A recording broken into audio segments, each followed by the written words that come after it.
features director Melissa Lampert, and I'm here with Lily Knight, who is Steve Knight's wife. She's one of the first ladies of the Santa Clarita Valley, and we're going to be doing a sit-down interview with her and a couple of the other first ladies of our valley. So, hi Lily, thanks so much for joining us today. Good morning. How are you doing? I'm doing well, thanks. How are you? Oh, just fine. Thank you. Thank you for having me. Yeah, of course. So can you just tell us a little bit about yourself and your family? Yeah, I was born and raised in Chile. I came to the States to go to school with a student visa, and came just to go to school. And then I met the love of my life a few years into it, and we got married. We have been married for 27 years. We have two children, Michael and Christopher. Christopher graduated from college, has his job. He's not in the district with us anymore, but Michael is. And we have three dogs. We have two girls and one boy, Zoe and Molly and Charlie. Oh, yeah. So cute. Yeah. And I understand you're a NICU nurse? Yes. You want to tell me a little bit yeah. about that? I went to school. I became a nurse. I was an ICU nurse for almost 10 years, and then I was transferred to NICU. And I just love my job. So I'm a full-time nurse. So I work 3 12-hour shifts and the Antelope Valley Hospital. Did you always know that your husband planned to go into politics, or was that an unexpected opportunity? No, when we got married, he was going to Long Beach State. During that process, he became a police officer with the LAPD, and he did that for 18 years, and then he decided that it was time to start representing, the people in the community, because he was raised in the in the 25th district. He was born in Edwards Air Force, went to the schools in there. His father was there, so he saw that the city needed some changes, and they were not listening to the people. So he decided to run for city council during that time, and that was okay. But the higher than you get, sometimes the tougher it gets. So yeah, but no, it was not in the plans at all. Okay, so he started out running for city council. City council, then he went to the state assembly, and then he went to the state senate, and then we were blessed, and he was elected as, a congressman. And how did your life and your family's life change when he first got into politics, especially balancing your full-time career and your family? Yeah, very happy that he decided to run for politics. He started at city, council, when the boys were a little bit older. Because he did help me. I mean, I was a nurse, he was a police officer. I worked 3 days a week, he worked 3 days a week, and we swap. So I was working nights, he was working days, and, in the beginning was like, here are the boys, you are in charge type of thing. Teamwork. Teamwork, yeah. So they did never go to, a daycare or anything. We raised them both. So I'm so glad that he waited until later. Michael, I think he was 6 years old or 7 years old when he ran for city council. And that didn't change that much. The city council didn't take that much time. When he went into the state assembly was when we noticed that, it was a little bit tougher because he was in Sacramento. And we were in the Antelope Valley.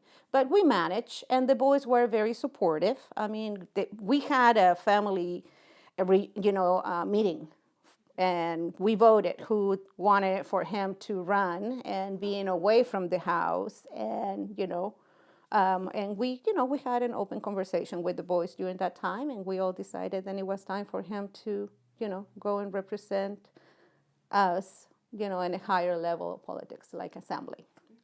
So, and then Senate was the same. It was just a different floor, but he was still in Sacramento. Congress is a little bit more challenging because he is so far away. So we don't see them as much. He comes every weekend, but when he comes home, he's doing events. So does he actually live in Sacramento, or? No, actually, he's in Washington, D.C. now as a congressman. Before, when he was in Assembly and Senate, he stayed in Sacramento and just came home on Thursdays. Right now, he is in Washington, D.C., and he leaves usually Sunday night or Monday mornings, and he does not come home until like Thursday, very late night, or Fridays. all depend, if they have votes on Friday, he will come home on Friday night. And then he stays Saturday and Sunday, and then he goes again. But the flight is so long for him, it's like 5.5 hours if we're lucky to get a straight flight, straight flight. And then it's the driving from LAX to the Antelope Valley. Yeah, it's quite a distance to travel. But he does it, and he does it well. He likes to be in the district, and, he likes to keep contact with the people in the district and come to see me, right? Yeah, of course, see his family. I don't go to DC as often because I do work and I love my job, and I'm not ready to, to give up that part of my life right now. Okay, and is that part of what helps you cope with him being away so much? Is that you're working? Yeah, working, and also, I do help behind the scenes. I help, different nonprofit organizations. But, I'm not your probably typical, congressman wife. I like to do things behind. I like to keep my life very normal. Okay. Very downgrade.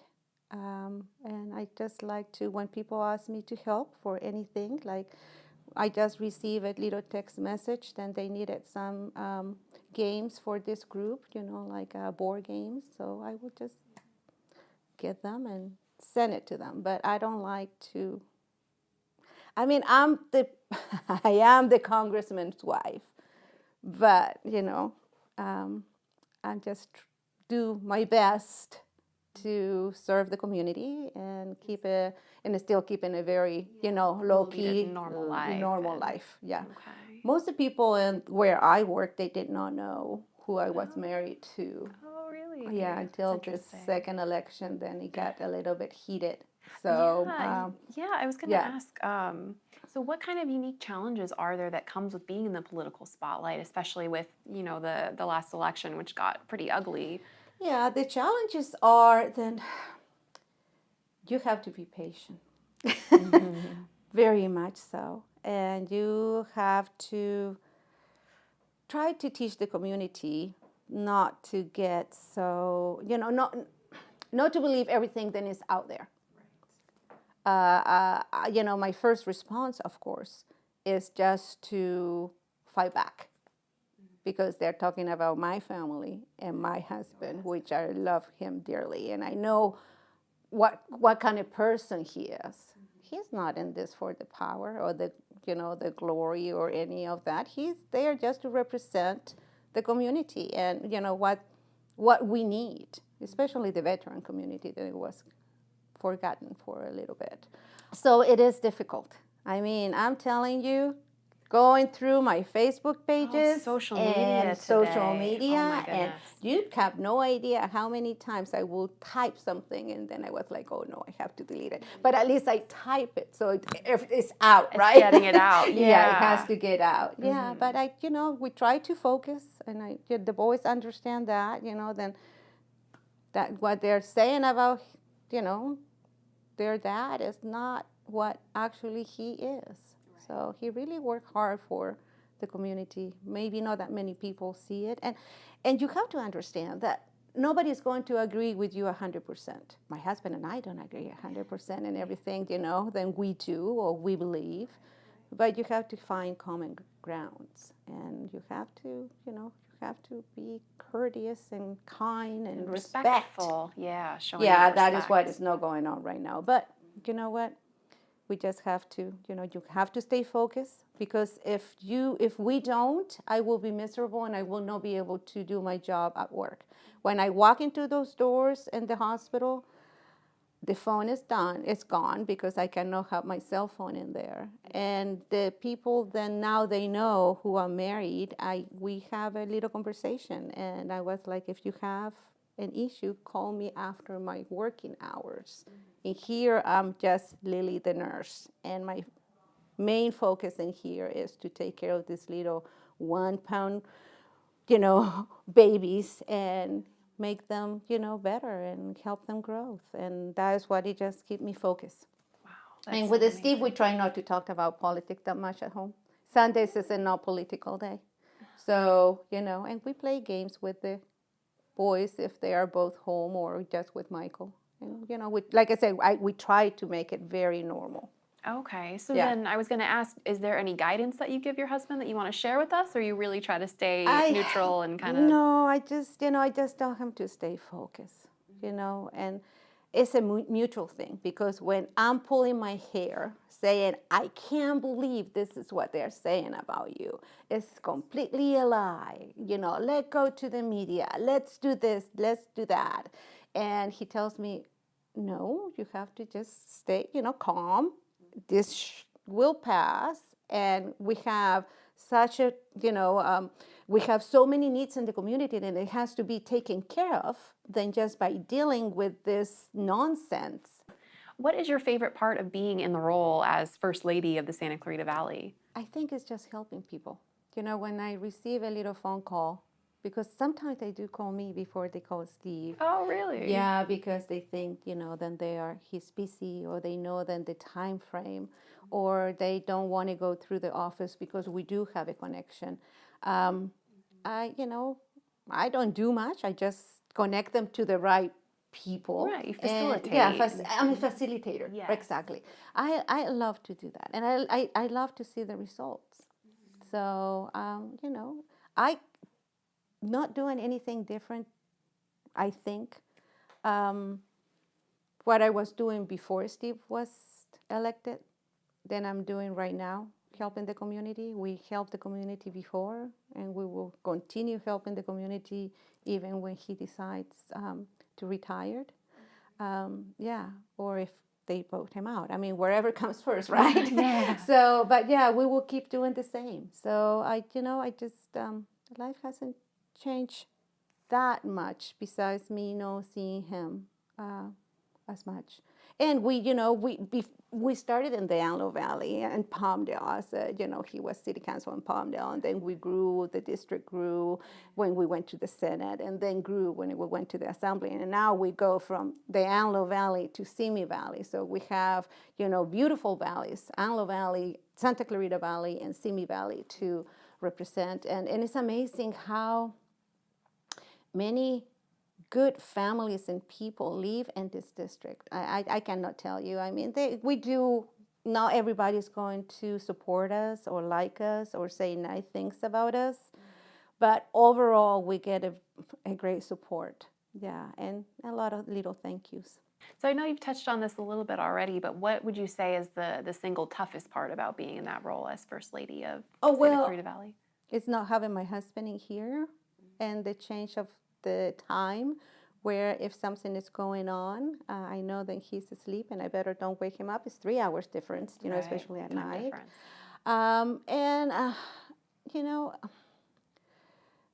Sometimes the trying to deal with the disrespect, because you do not agree with somebody, you are going to be disrespectful, and it's something that I think all of us as parents and our parents and their parents taught us, So I know I was taught, and my mom taught me to be kind and be, patient and to respect in order for other people to respect you.